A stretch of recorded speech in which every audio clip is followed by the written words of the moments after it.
It wasn't supposed to be public. Not yet. But when Prince William was seen wiping tears outside a private medical wing, everything changed.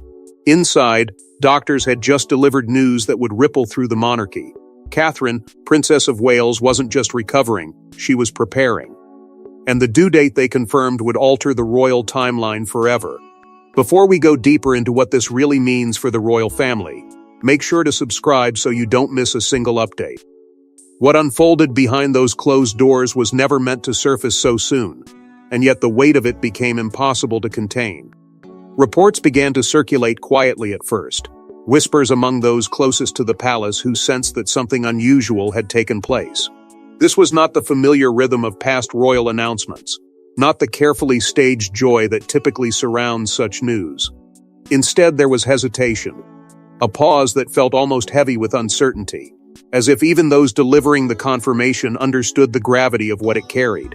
The consultation itself had been arranged with an urgency that did not go unnoticed. Senior medical advisors, figures rarely seen in such concentrated presence, had been brought together under strict confidentiality. It was described, by those who later spoke in hushed tones, as a meeting that carried more than routine significance. And at the center of it all stood Catherine, composed yet unmistakably affected, absorbing details that would redefine not just her personal journey, but the expectations placed upon her. The timeline presented to her was not what anyone had anticipated. It came with implications, with pressures that extended far beyond the immediate moment, touching on duty, legacy, and the relentless gaze of a public that would soon demand answers. For William, the impact was immediate and deeply personal. Those who caught even a brief glimpse of him in that moment described a man torn between roles, future king and devoted husband, struggling to maintain the balance he had been trained his entire life to uphold. His reaction was not one of protocol or restraint. It was raw, unguarded, and impossible to disguise. And that alone sent a message more powerful than any official statement ever could. Because within the structure of the monarchy, emotion is rarely allowed to surface so openly, and when it does, it signals something far more profound unfolding beneath the surface. Almost instantly, the machinery of the palace shifted into motion. Aides moved quickly, communications tightened, and the usual channels of information were carefully restricted. This was not just about protecting privacy, it was about controlling a narrative that had the potential to spiral beyond their grasp. The level of secrecy imposed was noticeably higher than in previous situations, suggesting that the stakes were different this time, more complex, more delicate. And yet, despite these efforts, the first cracks had already begun to appear. Small details slipped through, fragments of conversations reached the ears of seasoned correspondents, and a pattern began to form, one that pointed to a story far bigger than anyone had initially assumed. As those whispers grew louder, they carried with them a sense of unease. Not fear exactly, but a recognition that this moment would not pass quietly, that it would demand attention, raise questions, and perhaps even challenge the carefully maintained stability of the royal narrative. Because beneath the surface of celebration lay something else entirely, something that had yet to fully reveal itself. And as the realization settled in, one truth became increasingly clear. This was not just an announcement waiting to happen, but a turning point already in motion, quietly reshaping everything around it, leading into a reality that no one inside those walls could fully predict, but all were beginning to feel. But this wasn't just about a new royal baby. It was about timing, pressure, and a monarchy already standing on fragile ground. The date itself didn't just surprise the palace, it unsettled it. Because according to those tracking Catherine, Princess of Wales's recent public appearances, something didn't add up. The timeline seemed compressed. And insiders began asking a dangerous question. How long had this been known? What had initially appeared to be a private revelation was now evolving into something far more complicated, something layered with quiet inconsistencies that refused to stay buried.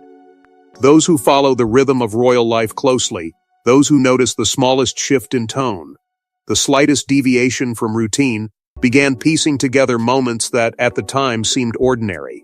But now, placed against the confirmation of a due date, those moments felt different. They felt deliberate. In the weeks leading up to that private consultation, Catherine had maintained a schedule that, on the surface, appeared unchanged. Appearances were fulfilled, engagements carried out, responsibilities handled with the same composed presence she had become known for. Yet beneath that consistency there were subtle signs, fleeting pauses, slightly shorter appearances, carefully managed interactions that only now seemed significant. Observers who once dismissed these details as routine variations began revisiting them with a new lens, questioning whether the truth had been quietly unfolding in plain sight. Because within the structure of the monarchy, timing is never accidental. Every movement, every absence, every appearance carries intention. Royal correspondents, particularly those embedded within the rota system, began voicing their concerns in guarded language. They did not make direct claims, but the tone shifted. Phrases like unusual timing and carefully managed appearances started appearing more frequently, hinting at a narrative that had yet to be fully acknowledged. And as these observations gained traction, they created a ripple effect, one that reached beyond the press and into the public consciousness. The question was no longer whether something had been concealed, but why. Why delay confirmation? Why maintain silence when clarity could have controlled the narrative? Inside the palace, that question carried weight. Because delaying acknowledgement is never without consequence. It creates space for speculation, and speculation, once it takes hold, becomes difficult to contain. Advisors found themselves navigating a delicate balance, weighing the risks of early disclosure against the fallout of prolonged silence. Every decision felt like a calculated move in a much larger game, one where the stakes extended far beyond a single announcement. This was about maintaining trust, preserving stability, and protecting the image of a monarchy that thrives on controlled perception. Yet even as efforts were made to manage the situation, the pressure continued to build. Media outlets began pushing harder, seeking confirmation, demanding clarity. The narrative was no longer confined to whispers. It was evolving into a full-scale inquiry, driven by a growing sense that something significant had been withheld. And with each passing day, the timeline became more scrutinized, more dissected, more difficult to defend. Because once doubt enters the conversation, it reshapes everything that follows. For Catherine, this scrutiny added another layer to an already complex reality. What should have been a deeply personal journey was now being examined through a public lens, every detail questioned, every decision analyzed. And for Prince William, the implications were equally profound. Because as the timeline grew more complicated, it began to intersect with something far more personal: his own response, his own visible reaction, and the emotional weight that had already begun to surface. What started as a quiet confirmation had now become a narrative filled with tension, uncertainty, and unanswered questions. And as those questions continued to circulate, they carried with them a growing sense that the full story had yet to be revealed. Because in the world of the monarchy, timing is never just about dates. It is about control, perception, and the fragile balance between truth and silence. And as the timeline grew more complicated, so did the emotional toll, especially on the future king himself. For a man trained to never show weakness, the moment was impossible to hide. Prince William had faced crises before, but this was different. Because this time it wasn't about duty. It was about Catherine, Princess of Wales, and the fear of what could go wrong. The weight of that realization did not arrive gradually. It hit all at once, pressing against years of discipline, years of expectation, years of carefully constructed composure. Behind closed doors, away from the controlled environment of public appearances, the reaction was no longer filtered. It was immediate, deeply personal, and impossible to ignore. Those closest to him would later describe a shift, not dramatic in movement but unmistakable in presence. A quiet intensity replaced the steady calm he was known for, as though every thought now carried a different urgency. What made this moment so profound was not just the news itself, but what it represented. For William, the line between duty and personal life has always been carefully managed, almost instinctive. Yet now that line felt blurred. The responsibilities he had been preparing for his entire life did not pause, did not adjust, did not make room for uncertainty. And still, the reality unfolding before him demanded exactly that. It demanded attention, emotion, vulnerability. things that the role he carries rarely allows to surface. This was not a matter of protocol or public expectation. It was about protecting Catherine, about understanding what the future might hold, and about confronting the possibility that even within the structure of the monarchy, not everything can be controlled. There were echoes in this moment, reflections of past experiences that had shaped him long before this day. The memory of loss, the memory of health crises within the royal family, lingered beneath the surface, adding layers to an already overwhelming situation. These were not distant recollections. They were deeply embedded realities that influenced how he processed what was happening now. And as those memories resurfaced, they brought with them a heightened sense of responsibility, a determination that felt both protective and urgent. Because this time the stakes were not abstract. They were immediate, personal, and deeply intertwined with the person at the center of his world. Those within his inner circle began to notice the change. It was subtle in action but powerful in effect. Conversations became more focused, decisions more deliberate, and the usual ease that accompanied his public demeanor gave way to something more guarded. One aide, speaking in careful terms, described him as visibly shaken, a phrase rarely associated with someone so accustomed to maintaining control. Yet even in that state, there was no retreat. Instead, there was a quiet resolve forming, a determination to navigate whatever lay ahead, no matter how uncertain it might be. His protective instincts, always present, intensified in ways that could not be easily concealed. Catherine was no longer just his partner in duty, she became the center of a situation that demanded everything from him, emotionally, mentally, and symbolically. And with that came the realization that the future he had been preparing for was no longer distant. It was unfolding now, shaped by circumstances he could not fully predict. The pressure of that realization was immense, carrying with it the understanding that every decision, every reaction, would have consequences far beyond the immediate moment. As the emotional weight continued to build, it became clear that this was not just a private struggle. It was something that would inevitably ripple outward, influencing the dynamics within the palace, shaping perceptions, and redefining expectations. Because when someone like William is affected this deeply, it does not remain contained. It becomes part of a larger narrative, one that others begin to notice, to interpret, and to respond to in their own ways. And as that narrative started to take form, it hinted at something far more complex developing beneath the surface. But William's reaction wasn't just emotional, it signaled something deeper happening within the palace walls. Within hours, a strategy was in motion. Calls were made, statements drafted, and then discarded. Because the palace faced a dilemma, confirm the news and risk scrutiny or delay and fuel speculation.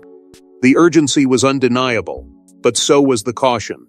Every word mattered, every pause carried weight, and every decision risked tipping the balance in a situation already growing more fragile by the hour.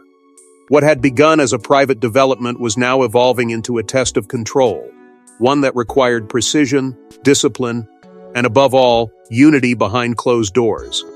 Yet unity, as it turned out, was not as easily achieved as it appeared from the outside. Inside the inner corridors, discussions unfolded with a quiet intensity. Senior advisors, long accustomed to navigating moments of public sensitivity, found themselves divided, not in loyalty but in approach. Some argued for transparency, suggesting that early acknowledgement could stabilize the narrative before it spiraled further. Others, more cautious, warned that confirmation without full clarity could invite deeper scrutiny, raising questions the palace was not yet prepared to answer. This was not just about announcing a due date. It was about managing perception in an environment where even the smallest detail could be magnified into something far larger. The contrast between tradition and the present moment became increasingly evident. In previous years, royal pregnancy announcements followed a familiar pattern: measured, deliberate, carefully timed to align with both public expectation and internal readiness. But this situation did not fit that pattern. The timeline itself had already introduced uncertainty, and that uncertainty demanded a different kind of response, one that balanced the weight of tradition with the unpredictability of the current climate. And that balance proved difficult to maintain. Because tradition offers stability, but it does not always provide solutions when circumstances fall outside its boundaries. As the debate continued, pressure from the outside world began to intensify. Media outlets, sensing hesitation, pushed harder. Questions multiplied, speculation deepened, and the absence of a clear statement became a story in itself. In response, efforts to contain the flow of information grew more aggressive. Communication channels tightened, access became more restricted, and those within the system were reminded in no uncertain terms of the importance of discretion. Yet even the most controlled environments are not immune to leakage. Small details continued to emerge, fragments of information that, when pieced together, painted a picture the palace was still trying to refine. At the same time, another concern quietly shaped the strategy: timing in relation to other royal matters. The monarchy does not operate in isolation. Every announcement exists within a broader context, one that includes ongoing responsibilities, existing narratives, and the delicate balance of public attention. There was a growing awareness that confirming this news at the wrong moment could overshadow other developments, shifting focus in ways that might not be easily reversed. And so, the decision became not just about what to say, but when to say it, and whether the timing would strengthen or destabilize the institution's carefully maintained equilibrium. Through it all, the sense of calculation remained constant. Every option was considered, every consequence weighed, and yet beneath that calculated surface, there was an understanding that control was already slipping, however slightly. Because once a narrative begins to form outside official channels, it becomes increasingly difficult to reclaim. The palace could guide it, shape it, attempt to contain it, but it could not erase the questions that had already taken hold. As the strategy continued to evolve, it became clear that this was no longer just a matter of communication. It was a reflection of deeper tensions, of differing perspectives within the royal structure itself. And while the palace worked to present a unified front, the reality behind the scenes was far more complex, filled with quiet disagreements, competing priorities, and the unspoken recognition that whatever decision was made would carry consequences far beyond the immediate moment. But while the palace tried to control the narrative, others inside the royal circle had their own reactions. Not everyone received the news the same way. Behind the scenes, reactions varied, from quiet support to silent tension. Because in a family where every event carries weight, this announcement meant more than celebration. It carried implications, consequences, and a ripple effect that reached far beyond the immediate moment. When King Charles III was informed, the timing could not have been more delicate. Already navigating his own health challenges, already balancing the demands of leadership with personal limitation, this development arrived not as a simple piece of family news, but as something layered with responsibility. Those close to the situation suggest his response was measured, thoughtful, yet undeniably burdened by the awareness that every shift within the royal structure now required careful consideration. Because even moments of joy within this institution must be weighed against stability. For Queen Camilla, the reaction was described in quieter terms: controlled, composed, and notably restrained. There was no outward resistance, no visible disruption, yet those familiar with the inner dynamics noted a subtle recalibration. In a system where influence often operates beneath the surface, even the smallest shift in tone can signal something more significant. And while her response remained outwardly supportive, it carried an undercurrent of awareness that this development would inevitably reshape priorities, attention, and perhaps even long-standing balances within the family itself. Because every new chapter in the royal narrative brings with it a redistribution of focus. And focus within this world is a form of power. Meanwhile, Princess Anne approached the situation with a different lens entirely. For her, the emphasis was not on reaction, but on continuity. Stability, above all else, remained the guiding principle. Those who understand her role within the monarchy recognize that her focus rarely shifts toward emotion. Instead, it anchors itself in function, in ensuring that the institution continues to operate without disruption.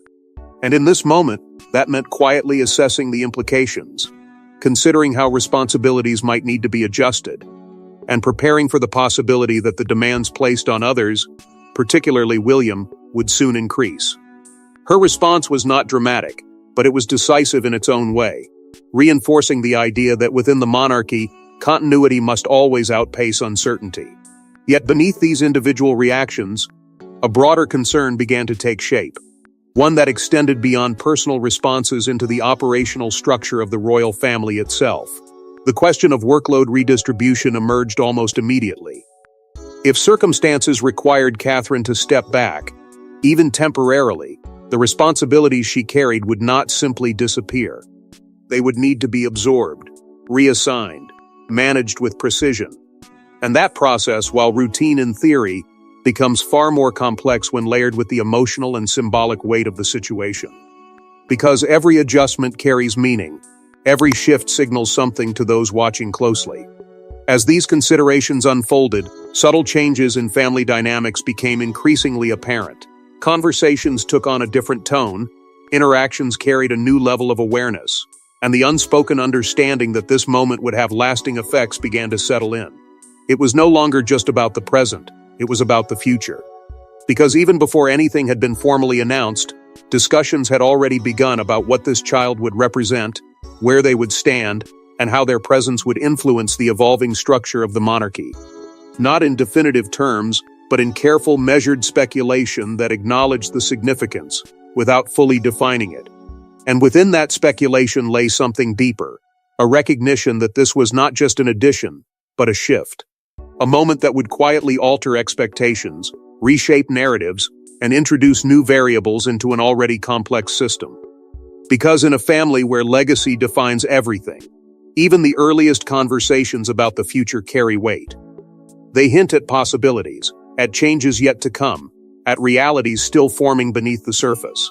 And as those realities began to take shape, one thing became increasingly clear.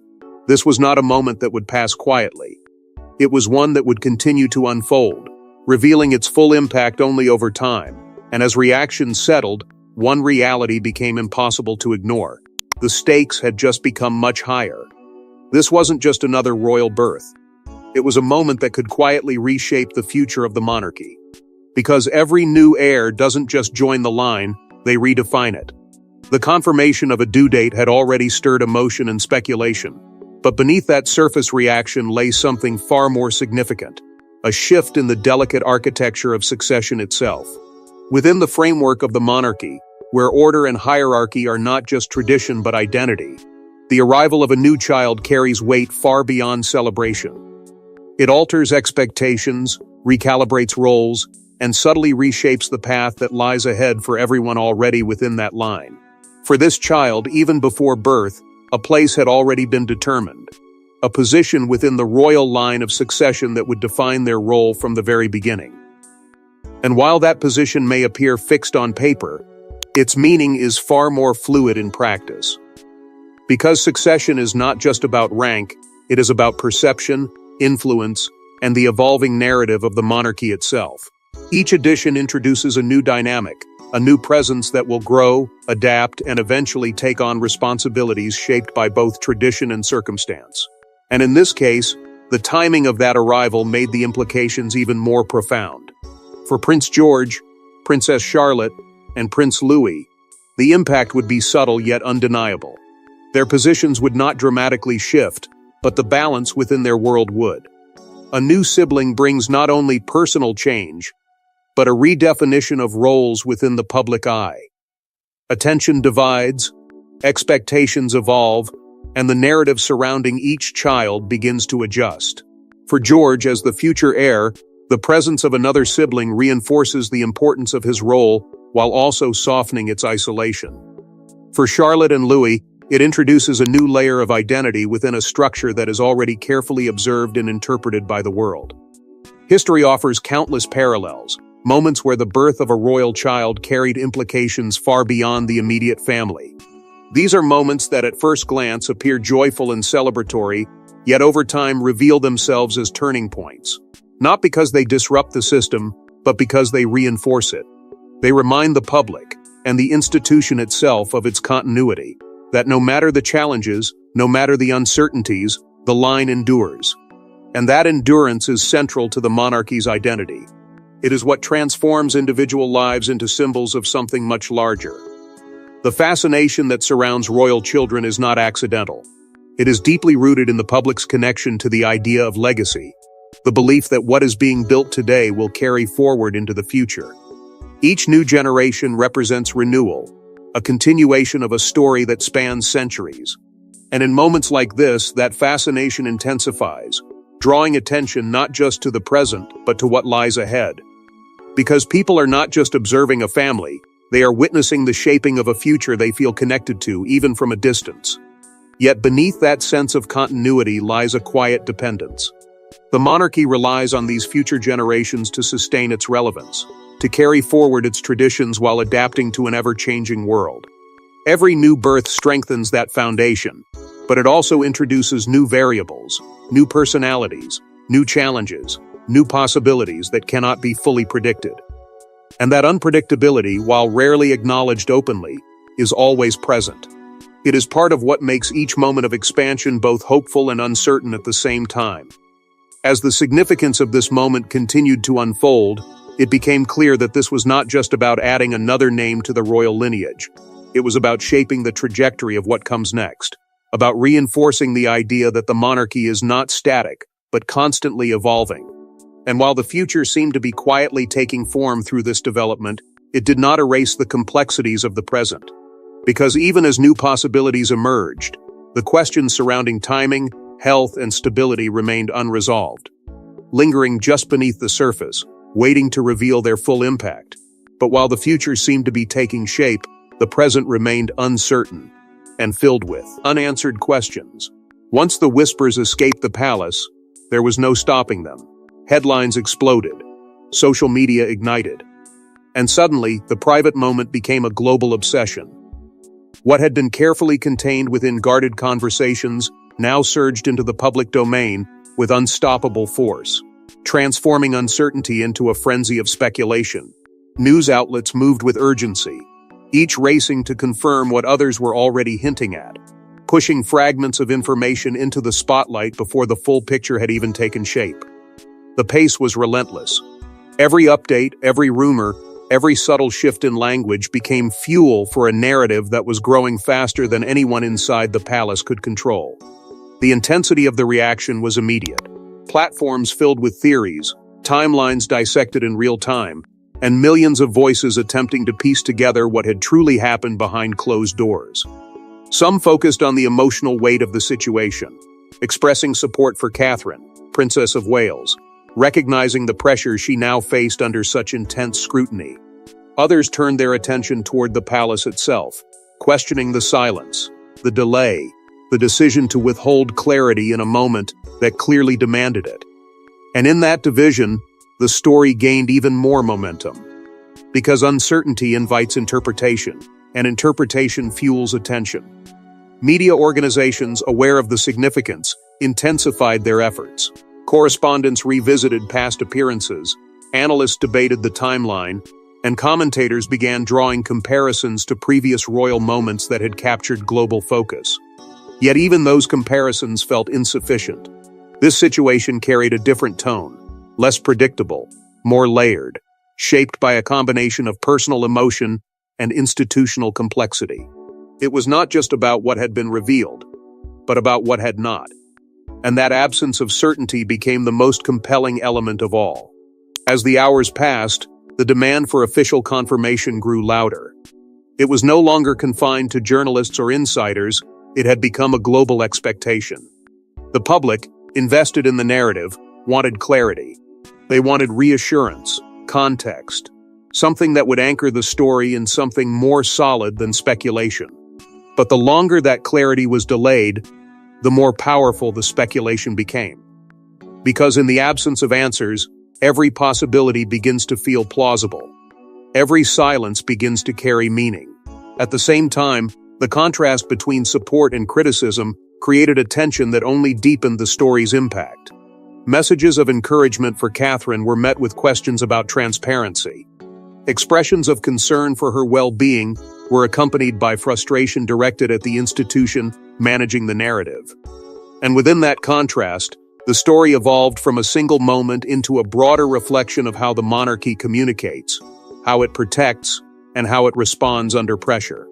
For the palace, this shift was critical, because once a narrative reaches this level of intensity, it is no longer shaped solely by those at its center.